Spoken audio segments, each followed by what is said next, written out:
Abrir um canil não é sobre amar cachorro. Fala pessoal, tranquilo? Caio aqui, proprietário do canil Caminho Estreito, localizado em Farroupilha. E hoje vamos falar um pouco sobre empreendedorismo no mundo de cães, como foi o meu processo de abrir o canil, como está sendo esse processo. Eu vou dar algumas dicas e alguns conselhos de vocês baseados na minha experiência e na experiência que eu tive passando por outros canis, tanto de onde eu vim, que é no Ceará, capital de Fortaleza, quanto em alguns canis que eu trabalhei aqui no Rio Grande do Sul. Eu separei esse vídeo de alguns tópicos e esse vídeo provavelmente vai ter o parte 1 e o parte 2, mas vamos tratar primeiro, resumidamente, como eu comecei o canil. Provavelmente no parte 2 eu aprofunde na minha história, mas não é o foco.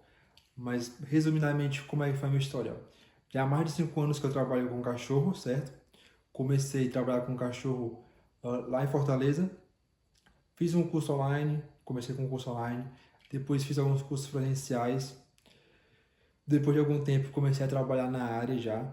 Praticamente sem experiência, peguei experiência trabalhando dia após dia treinando cães. Quando eu comecei a trabalhar no canil, foi me dado a oportunidade de já começar como adestrador. Então trabalhei com outros adestradores. Foi dessa forma que eu adquiri experiência. Comecei a entender um pouco sobre como funciona o adestramento, como funciona a cabeça do cachorro. Claro, naquela época eu não tinha tanto conhecimento como tenho hoje. Ninguém começa com bastante conhecimento. Mas foi ali que foi o meu start em Fortaleza.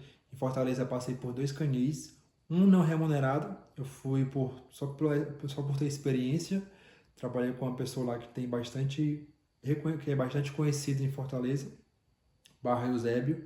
Depois fui para outro canil que é bem grande, bem conhecido em Fortaleza, que não cabe aqui falar o nome, talvez futuramente eu fale, mas foram 2 canis bem bons que eu trabalhei, tive a experiência e a oportunidade de trabalhar e onde eu aprendi bastante e onde foi meu start. Nesse meu tempo me surgiu a oportunidade de trabalhar aqui no Rio Grande do Sul, no canil focado em pastor alemão que fica ali em Nova Prata. Os nomes dos canis não vou falar aqui, mas só para situar um pouco da minha história, vou falar um pouco pelo menos de onde eu vim e para onde eu fui. De Fortaleza, fui para... Trabalhei 3 anos em Fortaleza voltado para cachorro. Depois fui para o Rio Grande, vim aqui para o Rio Grande do Sul, ali para Nova Prata. Trabalhei pouco mais de um ano em um canil voltado somente para a criação de pastor alemão. De novo, passei ali um pouco mais de um ano.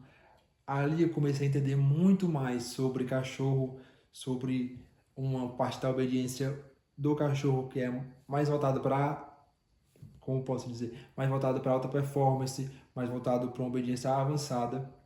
Em Fortaleza, a maioria dos clientes que nós pegávamos no período que eu trabalhei era cães pets, tipo Golden, Border Collie, cachorros sem raça, mas cães do dia a dia, que a gente tinha que trabalhar obediência básica, um pouco de reatividade, coisas básicas do adestramento. Depois que eu fui para o Rio Grande do Sul, vim aqui para o Rio Grande do Sul e fui ali para Nova Prata, pude ter a oportunidade de aprender muito mais, de ver muito mais coisas de que em Fortaleza não teria como ver ou como aprender. Aprendi bastante sobre proteção, aprendi bastante sobre criação de pastor alemão, como funciona a criação, como funciona o partos, algumas coisas relacionadas à medicação, como é o dia a dia de um canil volumoso, um dos grandes canis que tem aqui no Brasil. Não vou entrar na questão se é bom, se é um canil bom ou não, mas que é um canil grande e bem conhecido é. Tive a oportunidade de conhecer boas pessoas, trabalhei nesse canil que eu trabalhei, conheci grandes treinadores como Pierre Lamarri, que é um treinador franco-espanhol, que já foi campeão mundial de GP, conheci o Igarquito de Tejerina, que também é um grande figurante, conhecido no mundo dos cães. Então tive bastante conhecimento nesse ponto de adestramento um pouco mais avançado aqui no Rio Grande do Sul, em comparação com o Nordeste. Conheci mais a parte de obediência básica, mais um pouco de lidar com o cliente, mas foi aos pouquinhos que eu fui adquirindo conhecimento e me inclinando para essa parte de empreender, certo? Depois que eu passei por esse canil que fica em Nova Prata, fui para Porto Alegre tentar com uma parceria montar um canil. Não deu certo, foi coisa de 3 meses e meio, 4 meses. Não deu certo, a gente disse da parceria. Vim para Caxias do Sul, fui para Caxias do Sul, comecei um canil ali, aluguei um espaço bacana, passei também um ano naquele espaço, divulgando, tendo a experiência, amadurecendo a experiência de lidar com o cliente, de fazer propaganda, de Instagram, tudo isso que envolve ter um canil e ter uma empresa. Depois que a gente começou ali em Caxias do Sul, eu fui começando a amadurecer mais, tendo mais insights, tendo mais experiência, pude juntar o dinheiro e ir migrar para um espaço bem maior do que aquele primeiro Caxias do Sul, que é o espaço que atualmente nós estamos. Nesse espaço, que já é quase propriedade nossa, fica localizado em Farroupilha. Na verdade não é Farroupilha, fica entre Farroupilha e Caxias do Sul, fica ali meio termo. Fica em meio termo. Mas é um espaço bem maior, a gente conta com 3 hectares, é um espaço bem amplo, a gente conta com lago, conta com cercado, conta até com ovelhas nós temos aqui para fazer socialização com os cães. Então, basicamente, resumidamente, essa é a minha história no mundo dos cães. Antes de avançar para os tópicos, eu queria mostrar um pouco de onde vem a minha autoridade para eu poder dar esses conselhos para vocês. Basicamente, baseado em que eu posso aconselhar vocês como montar um canil, como estruturar um canil, como entrar nessa parte de marketing. Em que está baseado? Alguns pontos para ficar interessante para vocês. Com um ano de canil em Caxias do Sul, eu consegui movimentar mais de 15 mil reais por mês. Em um ano, eu consegui já ser um dos maiores canis de Caxias do Sul e Farroupilha. Em um ano, eu tenho mais seguidores do que a maioria dos canis que já está aqui há 3 anos, 4 anos, 5 anos, 7 anos. Então, em um ano, com bastante organização, com bastante objetivo claro, com método, com estratégia e com bastante perseverança, com bastante foco, com bastante fé, a gente conseguiu crescer absurdamente em pouquíssimo tempo. Algumas coisas eu vou pontuar aqui estou pontuando aqui para vocês entenderem em que ponto nós estamos e por que vocês deveriam me ouvir, mas com tudo isso a gente conseguiu fazer em um ano. Dinheiro, estrutura, ser reconhecido, movimentar Instagram. Depois eu vou falar como é que faz cada coisa. Resumidamente, a gente está preparando um curso online para aprofundar essas coisas, mas bastante conteúdo eu vou estar aqui jogando no YouTube. Então vamos lá. Primeiro tópico: como começar um canil? Baseado na minha experiência, como eu comecei um canil, tá? Levando em consideração que eu vim de Porto Alegre para Caxias do Sul, sem conhecer ninguém em Caxias do Sul, não tenho nenhum amigo, nenhum conhecido que pudesse me indicar. Conheci uma pessoa, que é o Leonardo Pugeri, que foi mentor meu, ainda é meu mentor em relação a algumas partes da questão de obediência, da questão principalmente de proteção e dessa parte do Schutzhund, coisa que depois eu falo.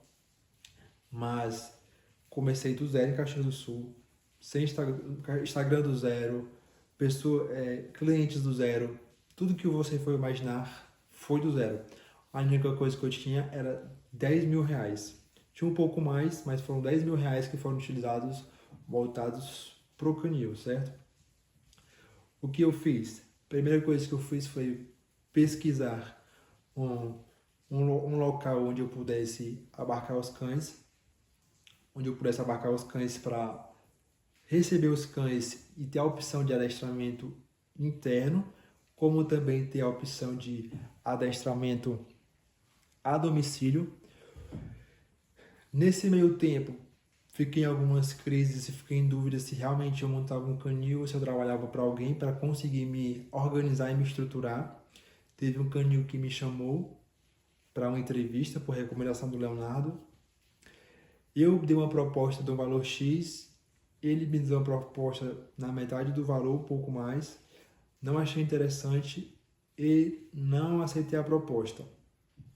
Achava a proposta muito irrisória para o conhecimento que eu tinha. Não me gabando, mas viajei em muitos lugares no Brasil para aprender o que eu sei. Então não tem como ficar mendigando um salário muito baixo, certo? Então eu rejeitei essa oferta desse canil que fica aqui em Caxias do Sul, mas ele me deu a ideia de ter um adestramento interno e de conseguir um espaço. Eu fui visitar o canil dele e nesse canil eu tive a ideia de ter um adestramento interno e um adestramento a domicílio. Mas ele me deu a ideia de ter um adestramento interno, coisa que eu só tinha a percepção de ter adestramento a domicílio. Enfim, com esses 10 mil reais, consegui alugar um espaço que era aluguel de quase 2 mil reais. Nessa casa, que era quase um casalhão na verdade, ficava em Caxias do Sul, ficava num local ficava numa parte bem localizada em Caxias do Sul. Tinha pátio na frente e pátio atrás, então era um espaço bem bacana para eu conseguir receber os cães. Não era o espaço que eu achava bacana e nem tinha espaço suficiente para o que eu almejava, mas para aquele contexto foi um espaço incrível para começar. Então eu comecei com 10 mil.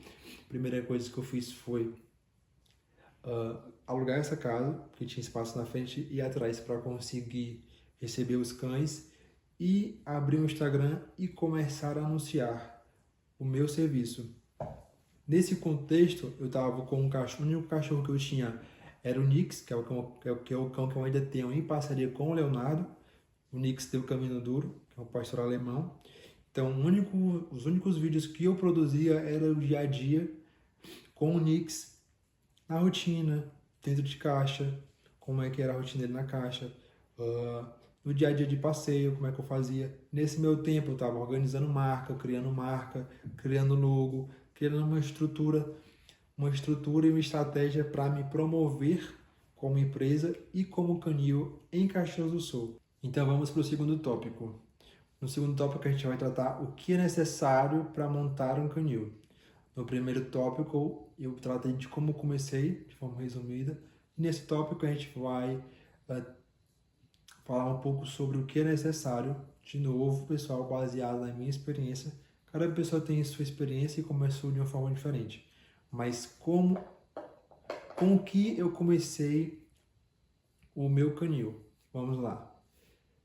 Como eu falei, comecei alugando um espaço bem bacana que tinha parte na frente e atrás onde eu pudesse receber os cães, e assim foi feito.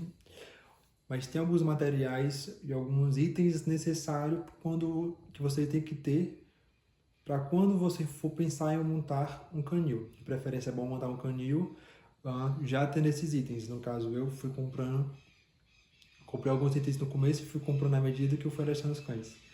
Que itens são esses? Eu investi bastante em caixas de transporte. Se eu não me engano, no começo já comprei 3 ou 4 caixas de transporte de uma vez. Então foi um investimento bem bacana, um investimento que vale a pena, mas é um investimento um pouco alto para quando você está começando, porque caixa de transporte, embora seja muito útil, as pessoas têm a tendência a negligenciar a caixa de transporte, mas é um item muito útil. Tem um preço bem elevado. As marcas que eu compro a um preço bem elevado, entre ali 800 e 1.700, marcas boas de caixa. Mas, deixando isso de lado, caixa de transporte, materiais de adestramento, que eu estava praticamente sem para começar, com colar de elos, guias unificadas, colar de grampo, coleira, peitoral, alguns remédios que são interessantes vocês terem, principalmente remédio para bicheira ou alguma pomada como unguento caso o cachorro se machuque. Então, alguns itens são necessários a gente ter, focinheiro também, para começar a lidar com os cães e treinar os cães dos clientes. E basicamente, esses foram os itens que eu comecei. Uma casa com pátio, algumas caixas e guia, colar de elos, colar de grampo, guia unificada, para conseguir receber cães de diferentes de diferentes problemas e conseguir trabalhar de forma bem assertiva e de forma bem, como eu posso falar, de forma assertiva e de forma a trabalhar da forma mais rápida possível. E isso só é possível quando a gente tem os materiais adequados. Em Fortaleza, eu tinha um problema de que só podíamos treinar os cães com guia unificada. E particularmente eu não gosto de treinar cachorro com guia unificada na parte de obediência, certo? Quando eu gosto de usar guia unificada é quando eu pego um cão reativo, que eu preciso trabalhar com pressão e alívio, mas não vem ao caso agora. Mas tive que comprar todo esse material para começar. Basicamente esse foi o material. Agora vamos para o terceiro tópico e nesse tópico vamos tratar de como tem que ser o espaço para você começar a ter um canil. Basicamente, no espaço que vocês forem pensar ou projetar para ter um canil, e eu estou levando em consideração que a gente não vai começar, vocês não vão começar com um investimento alto, um investimento muito alto, tendo que construir canil e tudo mais. Basicamente, vocês precisam ter uma casa com um espaço bacana, com um pátio bacana, pode ser na frente ou atrás, ou na frente e atrás, como era o meu caso, que era um espaço bem bacana. Vocês têm que ter nesses pátios, vocês têm que pensar em estruturar um pátio que não possibilite o cachorro fugir. Então, assim, comigo aconteceu uma vez o cachorro fugir, mas não foi por causa do pátio ou por causa da estrutura em si, mas porque eu estava treinando o cachorro. Errei em algumas coisas, o cachorro fugiu, mas ele fugiu, saiu do portão, foi na rua e na própria rua consegui pegar o cachorro. Não por causa da estrutura em si, mas isso é uma coisa bem importante que vocês têm que ter em mente, de que tem que ter nesse espaço, tem que observar nesse espaço, se não tem como o cachorro fugir, seja por uma brecha, seja cavando, seja pulando. Então não pode ser um muro muito baixo, não pode ser portões com espaço muito com bastante espaço que os cachorros consigam passar, cachorro pequeno que eu digo. Como tinha o pátio na frente e o pátio atrás, ficava um pouco ruim de estar acompanhando, porque eu deixava alguns cães na frente, deixava alguns cães atrás, e sempre tinha que estar olhando, fazendo tendo esse trabalho, tendo que ir na frente e atrás, porque os pátios não eram interligados. No sentido de que se eu estivesse no pátio da frente, eu não conseguia ver o pátio de trás e vice-versa. Então é importante vocês terem uma estrutura que não possibilite os cães fugirem.